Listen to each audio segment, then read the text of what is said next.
Senta que lá vem papo bom! Bom, no episódio de hoje nós temos um papo super bacana, que vamos entrar na nossa segunda temporada, abordando muita teoria, psicologia, então podem deixar nos comentários qualquer assunto que vocês queiram que nós abordemos aqui. Mas antes de a gente entrar para esse episódio, quero agradecer muito os nossos apoiadores. Então, muito obrigada, Ali Franca Nossa, do Salão To You, Esmo, Animale Pati Batel, André Bartolini, Dr. Vitor, da Clínica São Paulo, Dr. Gustavo, da Clínica Armo, Gote Seguros, PID, impulsionando o seu desenvolvimento, Família Madalosso e Dior Beauty. Muito obrigada.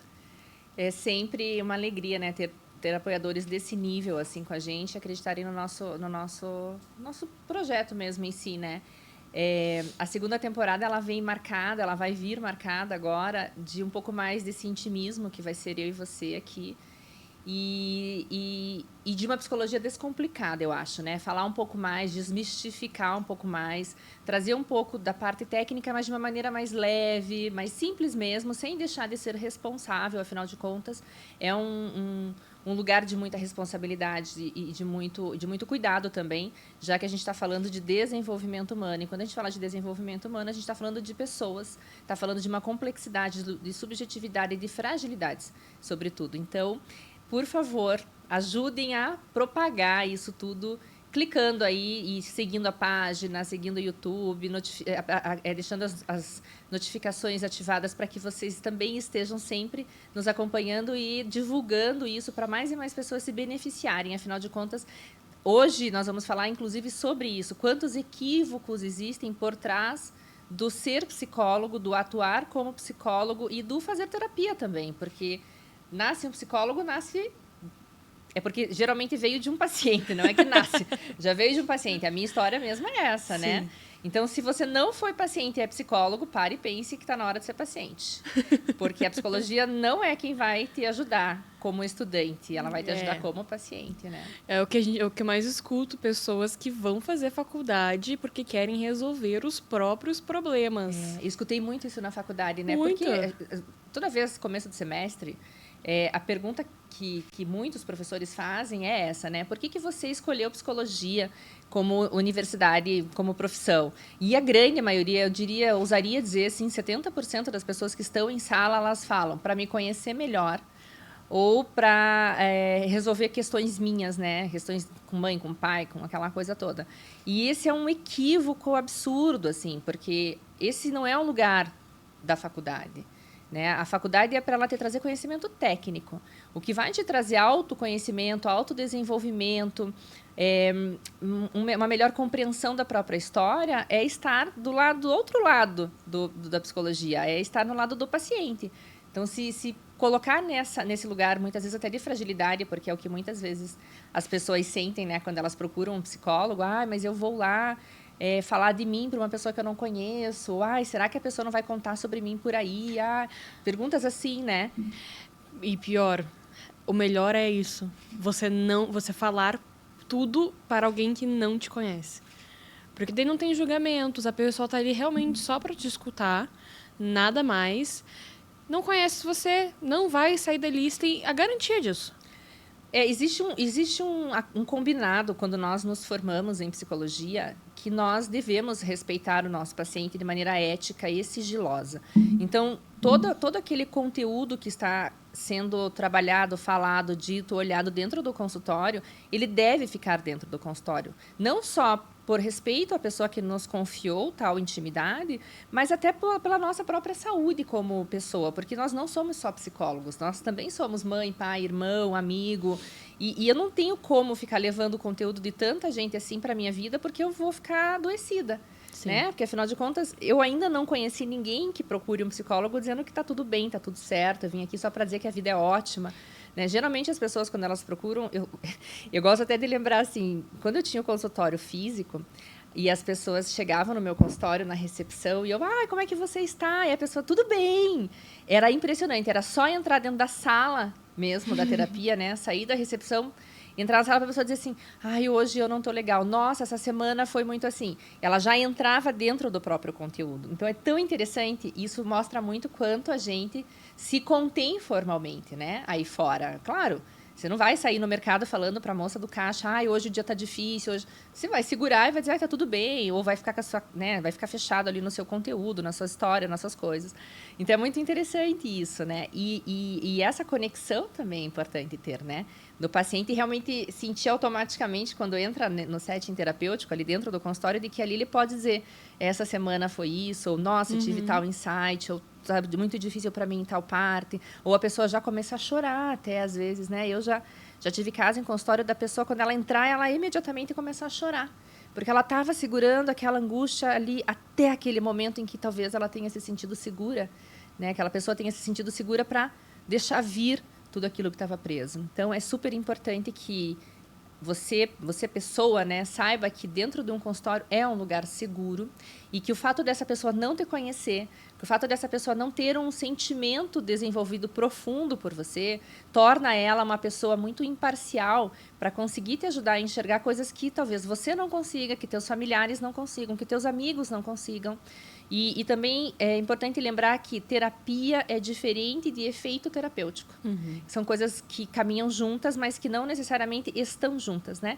O efeito terapêutico ele pode ser encontrado em muitas outras coisas, mas na terapia ele com certeza vai aparecer.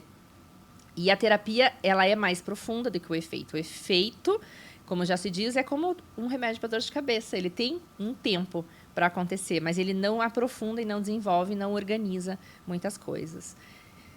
E um outro grande preconceito que eu acho que todo psicólogo ou estudante já escutou, com toda certeza.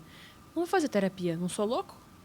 Isso eu escutava quando eu era criança, né? Todos os dias. E ainda é tão muito falado. Forte. E é lindo de ver que a psicologia hoje ela é muito difundida e o ir para terapia é quase como ser cool, style. Porque eu acho que depois da pandemia isso virou uma chave para as pessoas pararem de ter essa ignorância, né? De pensarem, porque eu não sou problemático, eu não sou louco, eu não preciso de um psicólogo. Não, na verdade, eu vou ficar louco se eu não for no psicólogo. Tem um meme que fala, né? Faça terapia para lidar com aqueles que não fazem terapia. Exatamente. E é verdade, né?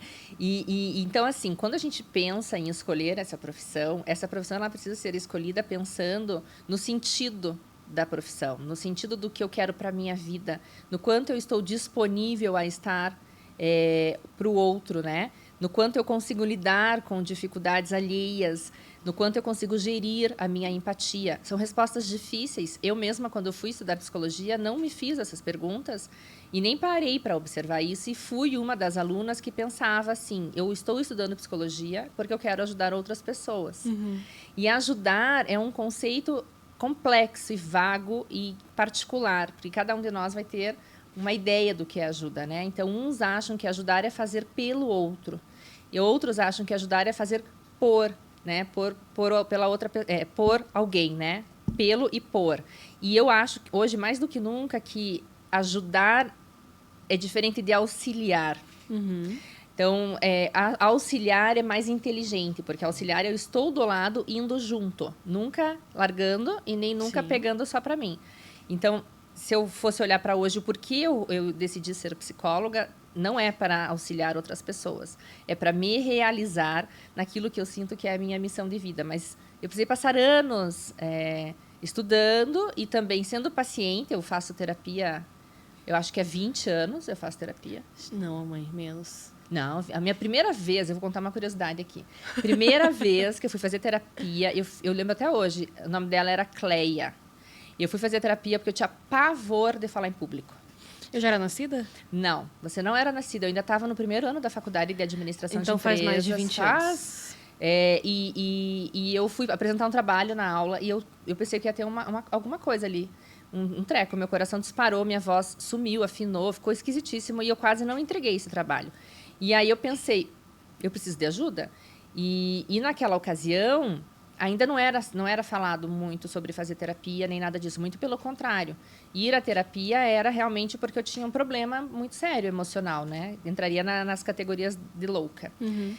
E eu fui para ela me ajudar e fiquei com ela alguns meses e foi excelente, porque realmente me ajudou muito. Eu entendi que eu precisava de estratégias para lidar com esse medo, porque a maioria dos medos que nós sentimos não se realizam. Então, isso eu já aprendi lá aos 20. Nem tudo que a gente teme, de fato, vai acontecer. Para os ansiosos de plantão. Aos ansiosos de plantão. Grifem essa frase. Nem tudo que a gente tem medo vai acontece. Aliás, na maioria das vezes nada acontece. Porque aquilo que a gente teme é muito fruto da nossa imaginação, das nossas fantasias. E daquilo que a gente realmente não quer que aconteça mesmo, né? Mas o medo é um sentimento bom. Ele não é um sentimento ruim. Por que ele é bom? Porque ele faz com que você se prepare para... O pior.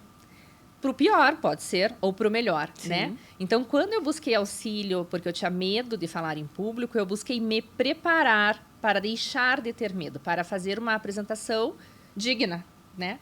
Então, eu entendi ali naquele momento, né, durante o processo terapêutico, que eu poderia ter estratégias que me preparassem para aquilo. Para mim, Karina, o que foi importante? Uma vez que eu tenho medo de algo, eu preciso pensar o que me assusta naquilo. Então, falar em público, eu tenho medo de falar em público. O que me assusta? Me assusta o erro. Sobretudo, naquele momento, me assustaria errar. Falar uma besteira, não estar preparada, né? Virar chacota, não falar tão bem quanto outra pessoa. Mas, sobretudo, errar e virar uma piada para os outros. Então, eu entendi que para eu errar menos, eu precisava me preparar mais. Então, a minha estratégia naquele momento era estude mais. Steve Jobs, ele fazia 8 vezes a mesma palestra para estar preparado para a palestra. Eu não sei se ele fez isso a carreira toda dele, mas eu sei que boa parte ele fez. E foi o que eu comecei a fazer. Eu comecei a preparar esse material. Naquele momento, eu só me expunha em sala de aula mesmo. Então, eu preparava, escrevia, marcava tópicos, fazia apresentação e estudava incessantemente tal conteúdo. Naquela época, não tinha YouTube. Então, eu me lembro de ter feito uma apresentação logo depois disso, em que eu estudei por literatura, revisão bibliográfica, estudei por vídeos que eu, na época, pegava na locadora, vídeos de VHS, escrevi e estudei por pesquisas. Então, eu vi de várias maneiras o mesmo conteúdo e aí eu me senti completamente segura para fazer aquela apresentação. Isso quer dizer que nunca mais eu tive medo de falar em público? Não, eu continuo tendo medo até hoje de falar em público. Eu continuo tendo aquele frio na barriga. Mas não é mais um terror, né? Mas já não é mais um terror. Eu já entendi que determinados assuntos que eu tenho mais conhecimento, eu vou com menos medo. E aqueles que eu tenho um pouco mais de sensibilidade, eu vou me preparar um pouco mais. E que outra coisa que é muito importante, a gente sempre dá o melhor que a gente tem naquele momento. E se eu errar, por favor, me avisem. Eu vou ter uma oportunidade de melhorar, porque nós erramos e só erra quem faz, né? Sim. Quem não faz nada, então também não erra. E os erros, eles vêm para nos ensinar. Então, a psicologia, ela vem para desenvolver, por exemplo, queixas como essa. Tenho medo de falar em público. Por que tenho medo de falar em público? Vamos desmembrar isso. Depois vem por outras questões, né? Então, muitas vezes as pessoas elas ficam em sofrimento, evitando ter um auxílio por vários questionamentos que não são reais, né? Quer dizer, já é um medo, né? Exatamente. Eu acho que a nossa vida toda, né, assim, ela gira em torno de vários medos que a gente tem e vários anseios e aí toda aquela ansiedade, porque todo mundo é ansioso, né? Mas não quer dizer que se você é ansioso para aquele evento, quer dizer que você tenha o transtorno ansiedade, né? São coisas muito diferentes. São coisas diferentes, então, porque eu também escuto muito isso. Porque eu sou muito ansioso, mas às vezes não entra, né? Outra coisa, falando do desenvolvimento da profissão de psicólogo, é que nós, psicólogos, a gente tem um comportamento bastante assistencialista quando a gente vai estudar psicologia, né? Você que agora está na graduação pode até falar melhor como é que está nesse momento isso, né? E eu levei também algum bom tempo para entender que o meu consultório ele não era apenas um lugar de auxílio, mas ele era também um business. E é difícil enxergar ajudar pessoas como um negócio, né? Ele parece um oportunismo, assim, ele não soa confortável para muitos de nós. Mas em nenhum momento eu falei que aquilo seria uma ONG, aliás, desculpa.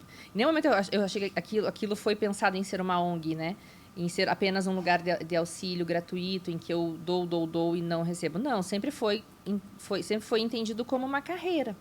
E para ser uma carreira, eu preciso de subsídios para desenvolvê-la, né? Eu preciso de conhecimento, eu preciso de espaço, eu preciso de tempo, eu preciso de várias coisas. E essas várias coisas, elas têm um preço. E o que eu ofereço tem um valor, que são coisas diferentes. Então, também precisei levar muito tempo para entender que eu poderia continuar ajudando pessoas, né? Eu poderia continuar cuidando de pessoas, eu poderia continuar auxiliando pessoas. E, em paralelo a isso, eu poderia desenvolver uma carreira de sucesso, onde eu me sentisse bem paga e onde eu me sentisse também tendo qualidade de vida. Também oferecendo auxílio de alto valor para essas pessoas, né? Então, tomar posse também de quem se é como capacidade, como riqueza, né? De quem se é como profissional, saber que aquilo que você oferece, por vezes, é impagável. E não temer materializar tal ofício, né? Sim. Porque eu preciso... Veja, mesmo que a gente parta do princípio de auxílio de pessoas, para eu desenvolver a minha carreira auxiliando pessoas, eu preciso de pessoas. Para eu ter pessoas, eu preciso ser vista. Para eu ser vista, eu preciso me posicionar em algum lugar para ser vista, não é verdade? Ou eu preciso estar em eventos, ou eu preciso estar em nichos sociais, ou eu preciso me expor de alguma forma. E psicólogo é uma pessoa que gosta de ficar ali, ó, no casulinho. No casulinho, estudando. Bem tranquilo, não quero saber. Ela paz. Então, eu vejo, por exemplo, psicólogos que eu acompanho que estão entrando nesse meio agora, né, de estar na era digital, etc. E a gente fica perdido. Eu até comentei, acho que esses dias com uma amiga minha, eu falei assim, gente, mas meu sonho é que eu quero seguir com clínica, quero fazer isso, quero ajudar pessoas. Como assim eu tenho que me expor a minha figura para as pessoas virem me procurar? Não era assim. E o que eu vou falar... Não foi isso que eu pedi. E o que eu vou falar sobre psicologia? Porque eu posso falar sobre ansiedade, eu posso falar sobre relacionamentos, eu posso falar sobre organizacional, eu posso falar sobre transtornos, Sim. autismo, uma série de coisas. Mas qual deles eu quero? Né? Eu tenho, sei lá, de consultório 16 anos, né? Porque eu comecei dando treinamentos, depois como psicoterapeuta e depois psicóloga. Então, existiu uma escadinha aí no desenvolvimento da minha carreira. E vindo organizacional, que para mim já não deveria ser uma dificuldade em ser profissional no aspecto organizacional dentro do consultório. E ainda assim eu tive. Porque é isso, dentro da universidade isso não é visto com tanta naturalidade, que você precisa se portar como profissional, né? E eu percebo muito que foi o que você falou de botar o preço. Quem faz psicologia, isso falando como estudante, mas quem faz psicologia e tem aquilo, nossa, correndo nas veias, tão genuíno, sabe? Fica até com dó e a gente fica pensando assim, meu Deus, um dia eu vou ter que... Vai chegar uma pessoa pra mim que não vai conseguir pagar o valor que eu acho que eu mereço e vou ficar com dó de não atender porque eu vejo que a pessoa precisa e só eu vou conseguir ajudar. Que a pessoa precisa. Mas nós precisamos nos lembrar também que o ser humano, e todos nós estamos incluídos nisso, nós somos contadores de histórias, tá? Sim. E nós também nos apegamos às nossas desculpas como bengalas. Então, às vezes, você está olhando para uma pessoa que, de fato, ela precisa de auxílio e que ela diz não ter para pagar determinado preço. Mas ela está, muitas vezes, priorizando outras frentes. Dificilmente o ser humano se prioriza.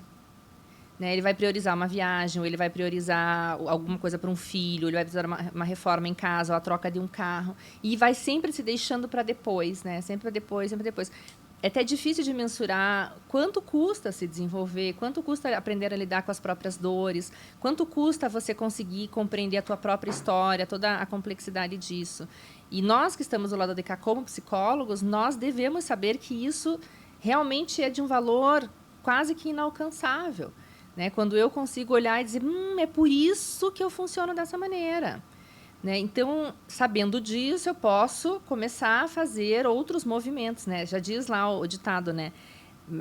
Mar manso não faz bom marinheiro. Então, dentro dessas durezas da vida, como é que eu consigo lidar com elas para que eu consiga ir me desenvolvendo dentro delas e ir sendo um indivíduo melhor, mais resistente, mais resiliente, mais transformador. Hoje, nós somos mais de 500 mil psicólogos formados no Brasil. É muita gente. É gente. 500 mil. É uma ciência de 100 anos.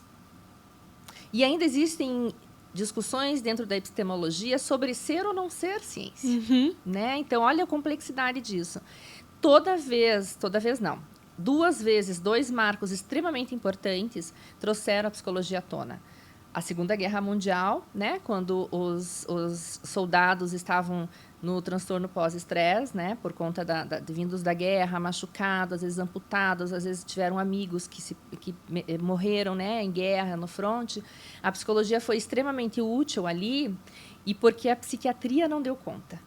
Eram tantas pessoas precisando de auxílio que a psiquiatria ela faltou braço, né? Sim. Então entra aí o psicólogo para ele auxiliar. E de lá para cá a psicologia ela foi se desenvolvendo como carreira, né? Como um profissional necessário. Agora que a gente vive essa revolução tecnológica, tivemos aí essa epidemia, que trouxe também um eco como um transtorno pós-traumático, né? Como um transtorno pós-evento traumático. E, mais uma vez, a psicologia ela vem como um auxílio extremamente necessário para pessoas que passaram por isso, também que perderam familiares, não puderam fazer seus funerais de maneira, né? Nós precisamos É aquela dos ritos, sensação, né? de mãos atadas, né? De impotência, né? Então a psicologia ela vem para ajudar a viver esse processo, esse novo, essas mudanças de planos, né? Essa rigidez com tenho que ter a visão geral das coisas, quando na verdade um dia por vez deveria ser a melhor coisa a se viver, mas é muito difícil, né? Porque vai que vem o dia de amanhã, é melhor ter um plano. Então, a psicologia ela vem, mais uma vez, muito forte nisso. Mas a gente precisa lembrar que é uma ciência nova. E que, como ciência, sim, ela vai ter muitas coisas ainda para serem estudadas, para serem desenvolvidas, e muitos profissionais também a se formarem. Dentro desses 500 mil psicólogos que nós temos formados hoje ainda eu li um estudo sobre isso, que 85% desistem de viver da profissão. Porque eles não conseguem viver do retorno financeiro que a profissão dá. Isso, na verdade, entra muito num achismo que... eu não sei se hoje as pessoas escutam tanto, mas eu sei que uns 5, 7 anos atrás era de se escutar mais. Você vai fazer psicologia, mas não dá dinheiro. Não dá dinheiro. E uma vez, inclusive, um professor meu, maravilhoso, o Clóvis, falou que se você gosta da profissão, se você se forma nisso e você vai atrás para fazer disso o seu ganha-pão, esqueça. Você vai conseguir. E não vai conseguir ali pouco no salário mínimo. É muito mais. Conheço profissionais que estão muito bem posicionados financeiramente. Claro, não só porque atendem na clínica, porque o que acontece com a clínica é que nós não conseguimos ampliar os nossos ganhos, porque nós temos uma indisponibilidade, né, de aumento. Como que é isso, né? A gente tem X horas por dia que nós podemos atender e acabaram as horas. Nós temos só 24 horas por dia, né? Dentro dessas 24 horas, a gente precisa fazer o quê? A gente precisa viver a nossa vida pessoal, a gente precisa ir estudar, a gente precisa atender os nossos pacientes, clientes, e a gente também precisa fazer um estudo sobre essas pessoas, né? Relatório e tudo mais. Então, não é só sentar e começar a atender a pessoa. A gente tem que desenvolver um aprofundamento sobre esses cases, porque cada pessoa que chegue é em si uma incógnita para nós, né? Então, é muito delicado simplesmente ouvir e encerrar a sessão. É preciso entender aquele caso para poder direcionar ele da maneira mais assertiva possível. Então, são muitas horas gastas num espaço de tempo limitado, né? Então, não dá para atender 20 pessoas por dia, né? Dizem que o ideal são 5 pessoas por dia. Eu, particularmente, acho que 3, 4 pessoas por dia é o ideal. Mas aí, se nós formos pensar em viver do retorno disso, realmente, a conta não vai fechar. Então, o que acontece com o psicólogo? Como ele tem inúmeras habilidades, né, como, por exemplo, comunicação, escrita, ele acaba fazendo outros projetos, como trabalho em grupos, desenvolvimento de livros, de literaturas, né, estudos, pesquisas. Tem inúmeras abordagens, inúmeros meios para você caminhar. Então, eu vou fazer psicologia. Eu, inclusive, fui uma das pessoas que entrei na faculdade sem saber desse leque de opções que eu teria. Você entrou já pensando que seria o quê? Não, eu sabia que tinha o clássico psicanálise, eu sabia que tinha TCC, agora fenomenologia, existencialismo, eu nunca tinha ouvido falar. Muito menos que, por exemplo, na psicanálise, além do Freud, existe o Lacan também. Que é a contínua, né? Que é a contínua. E poucas pessoas falam do Lacan. Que daí se divide, né? Tem a psicanálise freudiana e depois tem a lacaniana. Exatamente. Que aí também tem algumas diferenças e particularidades. Então, você vê, tem mais isso. E tem psicólogos que, no meio do caminho, mudam a abordagem, né? Total. Começam psicanalistas e terminam corporais, por exemplo. Exatamente, mas daí junta uma coisa com a outra. Agora, por exemplo, também dentro dessas abordagens, você pode seguir qualquer meio. Então, tem uma professora minha, que também acho ela maravilhosa, que é psicanalista, mas ela trabalha com idosos. Então, a área dela é só envelhecência, é só aquilo, é um nicho. Mas é que essa profissional que você está falando, ela começou com bebês. Sim. E eu conheço, ela é maravilhosa. Ela é maravilhosa. E aí é muito interessante, porque ela foi envelhecendo... E ela começou a ver isso na prática com na ela. necessidade dela. Olha que coisa mais linda, né? E eu acho lindo esse termo que ela usa, envelhecência, porque é um marco da vida tão importante quanto a adolescência. Sim. Né? Eu que atendo mulheres 40 mais, em grande parte, eu vejo isso acontecendo todos os dias no consultório. Agora, voltando para a profissão ali do psicólogo, existem... Para que diminua esses 85% de quebra e de saída do profissional da área, e a gente precisa de profissionais, porque a gente tem muitas pessoas que precisam de auxílio, é trabalhar 4 pontos importantíssimos que eu ensino lá no PID, né, dentro da mentoria do desenvolvimento e do início e do impulsionamento de carreira do psicólogo, que a gente não pode deixar de lado e que é cultural dentro, né, da onde aqui a gente vive, que é planejar, organizar, comandar e coordenar.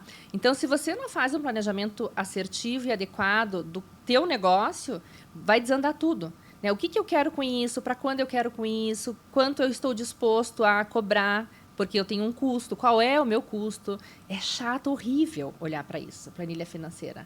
Dá uma dor, né? Nós temos dificuldade de lidar com isso. Separar os dinheiros, abrir um CNPJ, ter um contrato social, ter um contrato com o meu cliente. Tem que lembrar que toda vez que um paciente nos procura, ele é também um cliente. E ele está buscando um produto. Esse produto é a solução de uma queixa que ele tem. Então, deixar isso organizado, fazer o controle das sessões que essa pessoa está usando, oferecer valor agregado, né? Que pode ser, de repente, um e-book, que pode ser um trabalho em conjunto com outros profissionais, nutricionista, nutrólogo, psiquiatra. Deixar com que essa pessoa se sinta realmente amparado ali dentro. Então, quando a gente fala de olhar para o consultório de maneira profissional, é olhar para o consultório como um lugar em que essa pessoa vai ser realmente atendido dentro das suas necessidades. Quer dizer, você vai auxiliar ainda mais essa pessoa. Então, não há do que ter pudor. Há, sim, de que se dizer, olha, custa isso porque você encontra isso. E aí vai fazer sentido, né? Nós sabemos, tem muitas pessoas que, de fato, não vão ter condições, que têm plano de saúde, querem usar o plano de saúde. Está tudo certo. Por que muitos profissionais não atendem para o plano de saúde? Porque, infelizmente, existem planos de saúde que pagam R$9 a sessão. Uma universidade de psicologia hoje, um mês de faculdade de psicologia hoje, ela custa entre 3 e 4 mil, dependendo da universidade. É mais barato que direito. E é o terceiro curso... Não, é mais caro que direito. E é o terceiro curso mais concorrido hoje nas universidades. Então, veja, por aí nós sabemos que é uma profissão que realmente veio para ficar e que é possível crescer e ser um profissional de alto valor e muito bem remunerado, desde que eu saia do olhar assistencialista, por mais difícil que seja, e olhe isso como uma pessoa que está num negócio, que é um empresário. Não, e além disso também impor os limites, né? Porque muitas pessoas confundem amizade às vezes, ou até mesmo ter aquele afeto familiar, acabou de conhecer com... Ah, você faz psicologia? Ah, então, aconteceu isso. Senta que lá vem papo bom. Inclusive, uma vez já aconteceu isso. Eu fui numa festa com uma amigona minha. Aí cheguei lá, não conhecia ninguém, né? Fui com essa minha amiga para acompanhar ela. E ela me apresentou, essa aqui é a Lu. Nananana. Aí eles perguntaram, você faz design? Que era uma galera do ramo de design. Eu falei, não, eu faço psicologia. Na hora, já olharam para mim e falaram, ai, menina, você não sabe nem o que aconteceu. Eu só olhei e falei, eu não estou trabalhando. É assim mesmo. É sexta-feira, tem à horário noite. certo, lugar certo, tem horário né? comercial, né? E se quiser falar, não te conheço... Aí outro dia a gente pode marcar uma sessão. Outro dia eu fui numa festa e tinha um pagode. E eu fui um pouco mais formal, era essa festa. E aí a festa tinha pagode. E daí as pessoas que me conheciam falavam, nossa, você gosta de pagode? Eu falei, gente, existe pessoa atrás dessa psicóloga. Isso é um outro ponto. Tem 2 pontos do que você falou aí, filha, muito importantes. Primeiro, a terapia não é bater papo. Exato. Embora muitas vezes pareça, porque existem momentos da troca e da leveza que está sendo aproveitado para outra coisa que o paciente não sabe. E isso serve tanto para quem está buscando a gente, assim, por mais que seja só amigo ou alguém da família, aconteceu isso, eu quero que você me dê um conselho, mas também para nós que somos da área em conseguirmos separar. Tá, eu te dou um conselho, eu posso ajudar, mas existe uma linha muito tênue e um limite muito grande entre eu não vou entrar na teoria, eu vou falar com você e é só... Isso de você conseguir separar, eu sou só sua amiga, eu sou só sua irmã, só sua... Os familiares muitas vezes vêm querendo, né, algum Então, por mais que essa pessoa venha com um outro interesse além desse, né, de pessoal mesmo, mas que o nosso profissional, a gente tem que saber separar muito bem. E é uma linha muito tênue, porque você não consegue enxergar isso. Tem coisas que a gente precisa realmente aprender, por isso que é importante que o psicólogo ele continue num processo terapêutico depois de formado, né, pelo resto da vida, por um bom tempo, enfim. E tem a supervisão, né, porque é a hora que a gente realmente consegue, inclusive, aprender sobre isso, né, sobre como é que eu desligo as emoções quando eu desligo a sessão. Eu falo desligo porque eu acabo ficando muito no online. A gente desenvolve afeto por essas pessoas, né? Eu tenho pacientes que estão comigo há mais de 5 anos, 8 anos, que vieram da psicoterapia e continuaram na psicologia e que têm meu afeto, né? E aí, como é que eu desligo? Às vezes eu tenho um sentimento de compaixão por aquela pessoa, eu sei que aquela pessoa está em sofrimento, eu preciso desligar aquela sessão, mesmo sabendo que aquela pessoa não está bem, né? Mas eu preciso encerrar também o sentimento que está naquele lugar, naquele momento, para poder ir para o próximo atendimento ou para poder cuidar da minha vida. Porque isso também acaba com a nossa própria saúde mental. Então, isso é muito importante. Psicólogo, façam terapia. Tenham seu lugar também, seu refúgio, seu lugar de descanso do guerreiro, né? Para que vocês também possam organizar as suas emoções, porque a nossa vida, esse é um outro ponto, nós temos vida fora do consultório e a gente tem problemas, a gente tem sofrimento e a gente tem dificuldades, tanto quanto todo mundo. E nós temos que lidar com elas também, né? E às vezes a gente tem às vezes as pessoas colocam a gente num lugar de que nós sabemos tudo, que nós temos todas as respostas, que nós estamos sempre bem. E não é verdade, né? Já aconteceu muitas vezes de eu atender passando por um momento muito delicado, pessoal. Mas eu também saber separar a hora que eu tenho que ser profissional da minha vida pessoal. Não quer dizer que eu não tenha meu sofrimento, nós temos. Mas a gente não é um robô. Mas existe um preparo por trás, vindo de muitos anos de acompanhamento. Esse é um primeiro ponto. O segundo ponto é o efeito terapia, a terapia e o efeito terapêutico, né? Que às vezes a pessoa confunde, mas é que eu fui lá na minha psicóloga e parecia mais que estava batendo papo com uma amiga. Não serve para nada. Às vezes, esse bate-papo ele é uma estratégia do profissional com você. Né? Ele está ali trabalhando outras coisas até ele conseguir aprofundar. E já me aconteceu me aconteceu de ir no consultório, assim, a pessoa está comigo lá, sei lá, 2 anos, e eu falar para a pessoa, ela me trazia uma coisa e eu falar para ela, agora nós vamos começar a sua terapia. 2 anos depois. Já aconteceu de paciente me procurar e 3 anos depois essa pessoa me dizer, eu vim aqui por isso. 3 anos, gente. Ela ganhando confiança para poder trazer um conteúdo delicado. Mas é bem né? isso. Eu demorei também. Fiquei 6 anos indo. No meu, acho que 2º ano e meio, quase indo pro 3º. Que daí eu entendi qual que era o meu... Mas às vezes não é nem a gente que quer trazer, a gente só entende depois de muitos anos. Quer dizer, entende? Aí quando entra realmente no ponto que a gente pode ouvir isso do terapeuta, nossa, né? A cabeça ela começa a organizar. E você fica, meu Deus... Exatamente. Então, esse era o às vezes ponto. eu pergunto lá, o que é terapia para você? A pessoa fala, é tomar uma cerveja no bar. Tem um efeito terapêutico, né? Eu que gosto de fazer esporte, o esporte para mim tem um efeito terapêutico. Quando eu vou nadar, quando eu vou pedalar principalmente eu adoro. Quando eu vou correr, quando eu estou com os meus amigos de treino, tem um efeito terapêutico. Você está ali num social, você está dando risada, você sai dali se sentindo bem. Mas ela não é uma terapia. Ela é uma ferramenta que ajuda no bem-estar. Exato. E, inclusive, uma das minhas instruções como psicóloga é faça esporte. né? Esteja no meio de outras pessoas. Sinta também o quanto é desconfortável ultrapassar limites, mas o quanto é possível ultrapassá-los. O esporte, ele é um meio para isso. Então, não confundam as coisas, né? Eu sei que é muito gostoso sentar com uma amiga e tomar uma cerveja e vai dar um efeito terapêutico, ou ir num shopping comprar uma roupa, ou fazer uma viagem. Isso me lembra que, geralmente, nas férias, ninguém fica mal emocionalmente. Tá todo mundo sempre bem, né? Me recordo uma vez que eu atendi uma pessoa e ela me ligou depois de fazer uma viagem de cruzeiro. Ai, doutora, às vezes eles chamam a gente de doutora, embora psicólogo, né, não seja doutor, mas enfim. Eu tô ligando para dizer que eu não vou mais na terapia, porque eu fiz uma viagem e eu fiquei tão bem nessa viagem, eu tô tão bem que eu não preciso mais de terapia. Me curei. Então tá maravilhoso. Se ela sente-se assim naquele momento, ok, estou à disposição a qualquer tempo, né? Também eu preciso que a pessoa ela queira estar na terapia. Exato. Aliás, Senão se não tem uma coisa funciona. que é extremamente importante, é que a pessoa queira. Não importa quão bem você seja, quão bom você seja como profissional. Se o teu paciente não quiser estar ali, ele vier porque a mãe mandou, porque o marido mandou, porque a esposa mandou, Não porque a amiga funciona. mandou, não vai ter o resultado tão pontual e tão possível quanto quando a pessoa quer. Porque só existe uma pessoa que pode promover mudanças na própria vida. É ela mesma. O psicólogo, ele é um meio, ele é um veículo, ele é uma ponte. Mas ele não é o fim. E também não é a solução dos seus problemas. Não é a solução dos seus problemas. Então, para o episódio de hoje, começando a nossa segunda temporada, é a profissão psicólogo. É super importante que daqui para frente você deixe aqui conosco, deixe aqui nos recados, deixe no direct, deixe onde você entender ser mais importante ou mais fácil para você. Que temas mais você quer saber, né? Hoje se fala sobre tantos temas, né? Nossa. Ansiedade, transtorno alimentar, TDAH, autismo, bipolaridade, medo.